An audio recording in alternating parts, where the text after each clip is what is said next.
Thanks so much for joining us this week. As a federal court rules against the president's emergency powers on tariffs, his massive spending bill heads to the U.S. Senate, where it could be in for some big changes. We'll talk with Indiana Senator Todd Young, but first, our Hannah Adamson hears from lawmakers from both sides about the impact this bill could have here in Indiana. The bill is passed. By a margin of one vote, the House GOP passed its spending bill, dubbed the One Big Beautiful Bill, Thursday. I commend Republicans for coming together. The bill fulfills President Trump's campaign promise to eliminate taxes on tips and overtime. According to the Tax Foundation, the bill would also prevent tax increases for roughly 60% of taxpayers. That's going to allow the average American family to keep almost $7,000 on average in their own budget. The bill that we have actually increases the standard deduction for all Hoosiers that take that deduction. We've also made permanent the increased child tax credit. But Democrats say they're concerned the bill puts the tax cuts on the backs of low-income Americans. Who insists this bill will not snatch health care out of the hands of 14 million men, women, and children? Prove it. The bill would implement new Medicaid work requirements starting next year and would slash $300 billion for SNAP over the next decade, the single biggest cut in the program's history. According to the Indy Hunger Network, more than 600,000 Hoosiers rely on SNAP. This past week, our country has watched members of Congress debate essentially who deserves to live and who deserves to die in our country. But Republicans insist proposed cuts concern waste, fraud, and abuse, and that the bill will protect those on Medicaid who truly need it. We've got to focus resources so we can preserve and protect the program for the long haul. President Trump came into Congress a couple of days ago and said, we are not cutting Medicaid. We're going to go after those who are taking advantage of the program. Although a handful of Senate Republicans say the bill's proposed Medicaid cuts could be a deal breaker, House Speaker Mike Johnson says the bill will make it to the president's desk by July 4th. Reporting from Indianapolis, I'm Hannah Adamson. Hannah, thank you. Now that bill is headed to the Senate this week, Hannah sat down one-on-one here in our studio with Indiana Senator Todd Young. Joining me now is Senator Todd Young. We're here to talk about tariffs, the U.S. GOP spending bill, as well as the war in Ukraine, among other things. Senator Young, thank you so much for joining me today. It's great to be with you, Hannah. Great to have you here with us today. Let's jump into the GOP spending bill. It's made its way to the Senate, and you said last week you'll keep pushing your colleagues to take spending reductions even further. What items specifically need to be cut even more, and what big changes do you ultimately see the Senate making to that bill? Sure. We're trying to balance two things, Hannah. We're trying to at once make sure that people's taxes don't go way up as they would as we approach year's end if the Trump 2017 tax cuts were to expire. So we don't want that to happen. But at the same time, we're trying to make sure that our budget over a period of years goes into balance, or at least so we stabilize the debt as a proportion of the economy. So that's going to require looking at different health care programs, because that's where most of the money goes on an annual basis, and that's being broadly reported. So among the programs that we're taking a look at is the Medicaid program, which historically was to serve the most at-risk, low-income adults. That's changed over the years. We see able-bodied, working-age males eligible for Medicaid, many of them not working. We see different program integrity rules that we thought were established aren't firmly in law. So we want to make sure that if you're getting Medicaid, you're actually eligible for Medicaid. And then the last principle I'm sort of looking at, informed by past conversations with the governor and legislative leaders here in Indiana, is Indiana's done a great job balancing our books, and we deserve to have that recognized. But moving forward, states like Indiana should assume more of the burden as opposed to Washington, D.C., because we're $34 trillion in debt. Indiana has a rainy day fund and could manage more of these responsibilities. Now, you mentioned Medicaid. I want to go to SNAP as well. There are currently 610 1,000 Hoosiers who rely on the program, around 264,000 of which are children. How will you ensure, given the proposed $300 billion cut to SNAP over the next decade in the spending bill, how will you assure those Hoosiers that rely on the program they will be able to keep those benefits? Well, as President Trump has emphasized, and I think appropriately, we want to take a look at program integrity measures designed to address waste, abuse, even fraud in some cases, to make sure that we're not wasting valuable taxpayer hard-earned money on things that actually don't lead to kids getting more food. And then I think once we go through that process, we'll see significant savings realized. Now, the bill also fast-tracks the president's Golden Dome proposal. It's similar to the Iron Dome in Israel. Yes. What do we know about its potential impacts on manufacturing and job creation in Indiana? And how will Congress ensure the project's efficacy given its sheer size? Well, the most important thing is the purpose of this, right? It's to shoot down not the first generation weapons that threaten our homeland, things like rockets, which is what Iron Dome is for over in Israel. This is Golden Dome. It's a lot more complicated, and it's designed to shoot down hypersonic weapons and intercontinental ballistic missiles.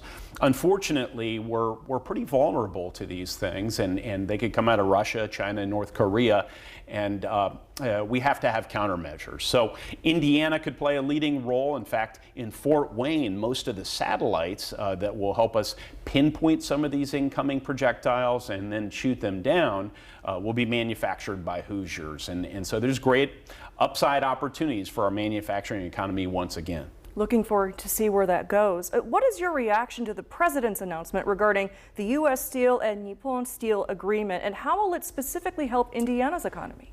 Well, I was delighted when I heard this. For those who've been watching this closely, they'll know that I've been championing this particular deal for some period of time. I encouraged the Secretary of Treasury, Bessent, to take another look at the deal because there had been some belief in the past that maybe this deal from Japanese investment would undermine our national security.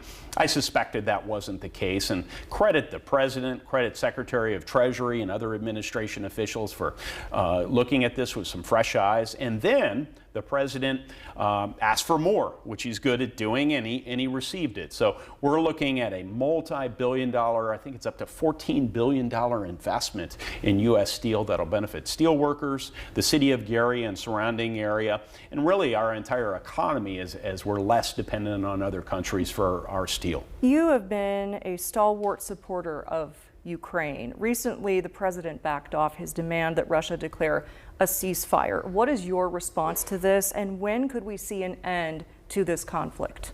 Well, the president, I think rightly, has been critical of Vladimir Putin in recent days. He senses, here again, I think appropriately, that Putin has been jerking us around throughout the course of trying to bring this conflict to a close. And he's grown, I perceive him to be impatient, which is also appropriate. So we in Congress have an obligation not just to be very direct about this and explaining to the American people why it's important if Putin doesn't come to the table for us to take other actions. But I also think we need to put forward solutions. So I have been supportive of an effort to affix sanctions, not just on Russia, but also on other countries that do business with Russia as they carry on this brutal war.